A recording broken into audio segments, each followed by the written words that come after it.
세 번째로 다윗은 하나님을 우선시했습니다. 자, 그는 다시 하나님께서 우리를 섬기는 것이지 우리가 하나님 섬길 수 있는 것들은 결코 없습니다. 우리가 무엇으로 그분을 섬길 수 있을까요? 그러니까 우리가 많은 것들은 하나님께 행하시면 이렇게 행하기만 하면 돼라고 하면서 우리가 그분을 먼저 생각하고 그분을 위해서 무엇을 할 것인가 이럴 때가 좀 많지는 않습니다. 근데 다윗은요 그런 불로 하나님을 먼저 우선시했던 참 착한 사람이었습니다. 사무엘하 7장을 보게 되었지만 다윗의 이런 고백이 나옵니다.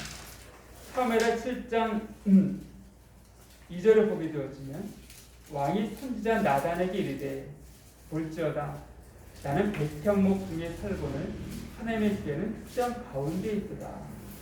나단이 왕께 아뢰되 여호와께서 왕과 함께 계시니 마음에 있는 모든 것을 행하시다 합니다.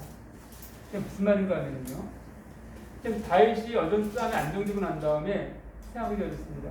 자기 지금 집을 짓고 편하게 살고 있는데 하나님의 성막은요 낡을 대로 낡은 상태에 있습니다. 그 안에 언약궤가 있다는 것이에요. 열왕기상 6장 1절을 보게 되었지만 솔로몬이 성전을 지을 때가 피력하고 나서 480년이 지났다라고 말하고 있습니다. 이렇게 되어지면은 이 성막이 만들어진 지는요 다윗이 이제 듣기 이건 한 2, 30년 했던 고백이기 때문에 이 성막은 최소한으로 450년 정도 전에 만들어졌던 것이에요. 아무리 그걸 겉으로 가지고 하고 뭐 한다 하더라도 생각해 보십시오. 450년 동안 비바람을 맞고 있고 햇빛에 쬐이고 있고 그랬다고 한다면은 어떤 모습이었을까요? 아마 낡아도 그렇게 낡은 모습, 정말 그런 모습이었을 것입니다. 그리고 옷의 그 실들도 다 색깔이 바랬고 아마 그랬을 것입니다. 그럼에도 불구하고 누구도 그 하나님을 위해서 언약궤가 든 그 장소에 대해서 생각하지 않았습니다. 다윗이 생각했던 것이에요. 하나님 임재상자는 그 언약궤가 지금은 성경 흐름을 보게 되면 지금 성막에 안 있는 게 아니라 장막 안에 있다라 지금 생각되어지는데 왜냐하면 엘리제상 때 언약궤만 갖고 왔기 때문에 다시 임시로 장막을 만드는 권이 있다라고 좀 여겨지고 있는데 어쨌든 간에 하나님의 언약궤가 정말 그런 볼품없는 곳에 있다는 것이 다윗 마음에는 상함이 되었습니다. 그 영광스러운 하나님, 나도 한날의 왕이었던 나도 이렇게 좋은 집에 살고 있는데 온 우주에 창조하신 하나님께서 그런 허름한 곳에 계신다? 이런 마음이 들 때 그럴 수 없지. 하나님이 인간은 훨씬 더 위대하신 분이기 때문에 더 뛰어난 집에 더 훌륭한 곳에 건물을 짓고 그것에 모시는 게 합당하지 않겠는가? 누구도 이상을 하지 않았다라 성경 말하고 있습니다. 다윗만 이상을 한 자였습니다. 하나님 누구한테도 그걸 요구하지 않았다라고 말씀하고 있습니다. 그럼에도 불구하고 다윗 스스로 하나님을 위해서 그걸 생각한 사람이었습니다. 그의 마음 가운데 하나님을 사랑하는 마음이었고 존경하는 마음이 없었다 한다면 별로 갖지 못할 생각이었습니다. 하나님께서는 그것을 듣고 어떻게 하십니까? 물론 나단이 참 없게 했지만 그날 나단의 꿈을 통하여서 아니다.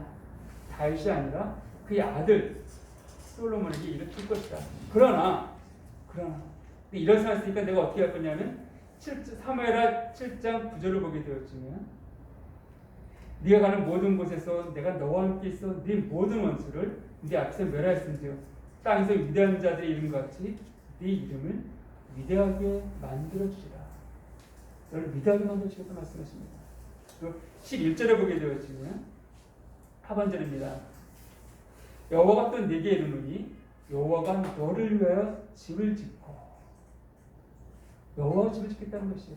네가 나를 집을 짓겠다 말했는데 너무 그냥 기특하다. 근데 내가 너를 위해 집을 짓겠다? 제 건물이 아니죠. 다윗의 그 후손, 그 계보를 완전하게 하시겠다는 그 의미이기도 합니다. 나아가서 그 이스라엘 왕국을 경과 세우시겠다는 그 약속이기도 합니다. 이렇게 다윗이 하나님 존중에 여기고 높였을 때 하나님 그를 기억하시고 높이시는 것들을 보게 되어집니다.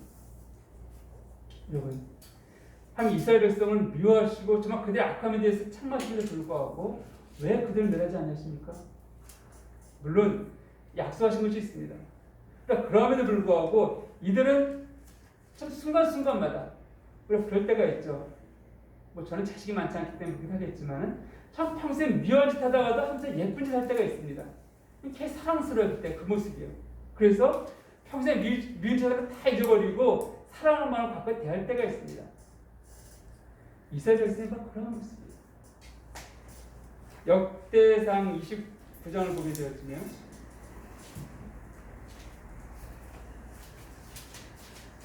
이 성전을 지을 때 사람은 이 다윗이 상관을 했다 할지라도 결코 혼자서는 지을 수가 없습니다. 역대상 29장 9절을 보게 되었으면 이렇게 되어 있습니다. 백성들은 자원하여 드렸으므로 기뻐하였으니 또 그들의 성심으로 여호와께 자원하여 드렸으므로 다윗 왕도 심히 기뻐하였다. 자, 이제 다윗 왕이 성전 짓겠다라고 이제 솔로몬이 지을 것을 말씀하시고 내가 그 재를 미리 준비하겠다 말합니다. 그러니까 이걸 얘기하니까는 백성들이 기뻐하며 자원함으로 자기의 모든 걸 갖고 왔다라고 말씀하는 것이에요. 17절도 29장 17절도 똑같은 말씀이 있습니다. 나의 하나님이여 주께서 마음을 감찰하시고 정죄를 기뻐하신 줄을 내가 아나이다. 내가 정직한 마음으로 이 모든 것을 즐겨 드렸사오며 이제 내가 또 여기 있는 주의 백성이 주께 자원하여 드리는 것을 보니 심히 기쁘셨습니다. 하나님의 성전에 진다 했을 때 이스라엘 백성이 자원함으로 기쁨을 드렸다라고 성경 말하고 있습니다. 이것이 하나님께서 그 민족을 정말 사랑할 수밖에 없는, 미워하다가도 사랑할 수밖에 없는 그런 모습이에요. 근데 이 모습은 여기에 맺었던 것이 아닙니다. 출애굽기 35장을 보게 되어지면 성막을 지을 때 모습도 똑같은 것을 보게 되어집니다.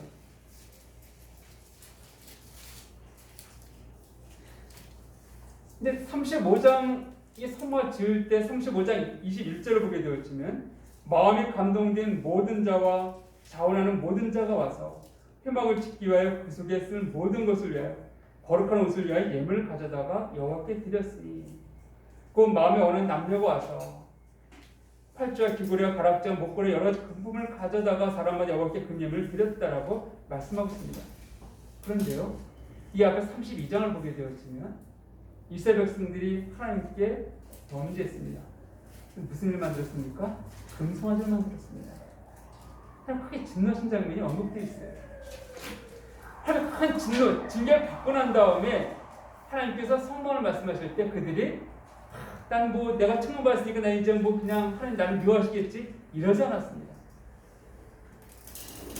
하나님께서 이걸 하기 원하신다 했을 때 그들이 나가 그런 삶을 살았음에도 불구하고 그 하나님의 의지에서 기쁨을 갖고 나왔다 말씀하는 것이에요.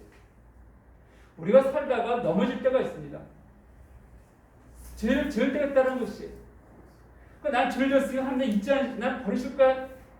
나를 기억하지도 못하면 내가 지금 뭐 해봤댔자? 아닙니다. 그랬다 할지라도 내가 그분을 의지해서 일어나고 그분이 나를 드린다 한다면은 그럼 그 이상 기뻐하신다 말씀하는 것이에요. 이스라엘 백성들은 그때 죄악이 있었음에 불구하고 회개하고 일어섰습니다. 그리고 하나님께 위해서 기꺼이 자원함으로 모든 걸 드렸다라고 말씀하고 있습니다. 29절에도 마음에 자원한 남녀 누구나 여호와께서 모세의 손으로 빌어 명령하신 모든 것을 만들기 위하여 목표를 드렸다 말씀하고 있습니다.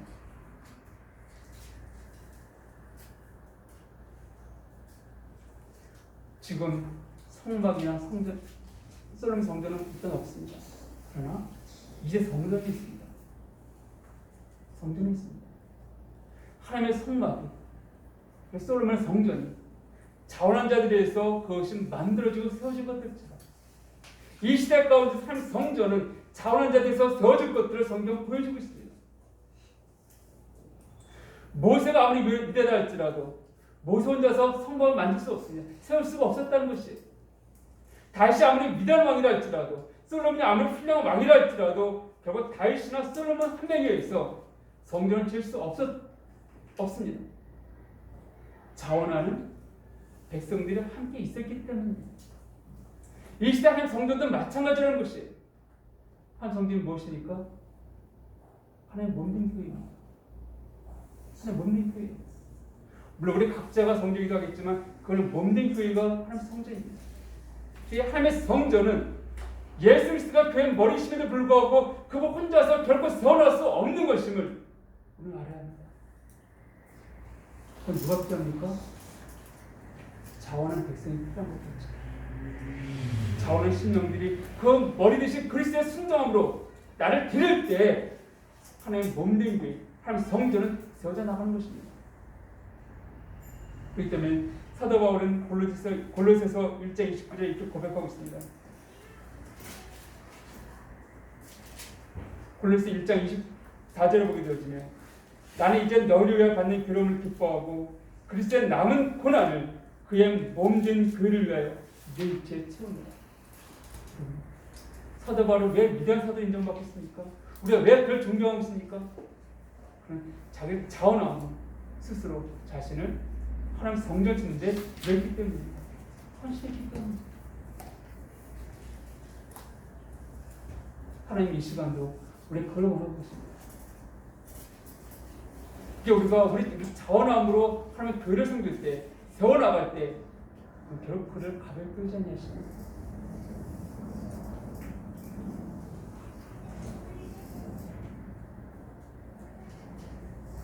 우리가 하나님 몸된 교회를 세우는 것은 여러 가지 방법들이 있습니다.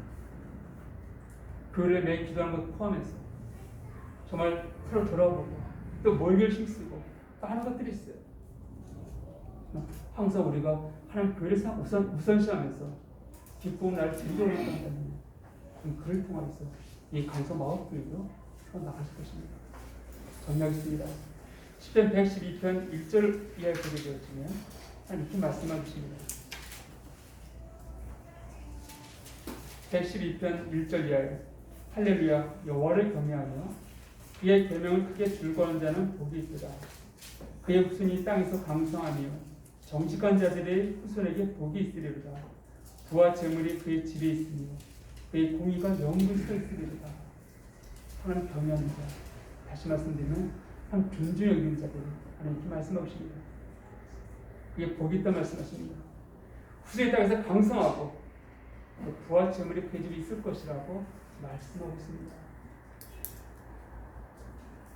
저와 우리 모두가 하나님 존재의 삶을 통하여서 이런 복과 은혜를 누리는 자들이 되시길 원합니다. 기도하시겠습니다.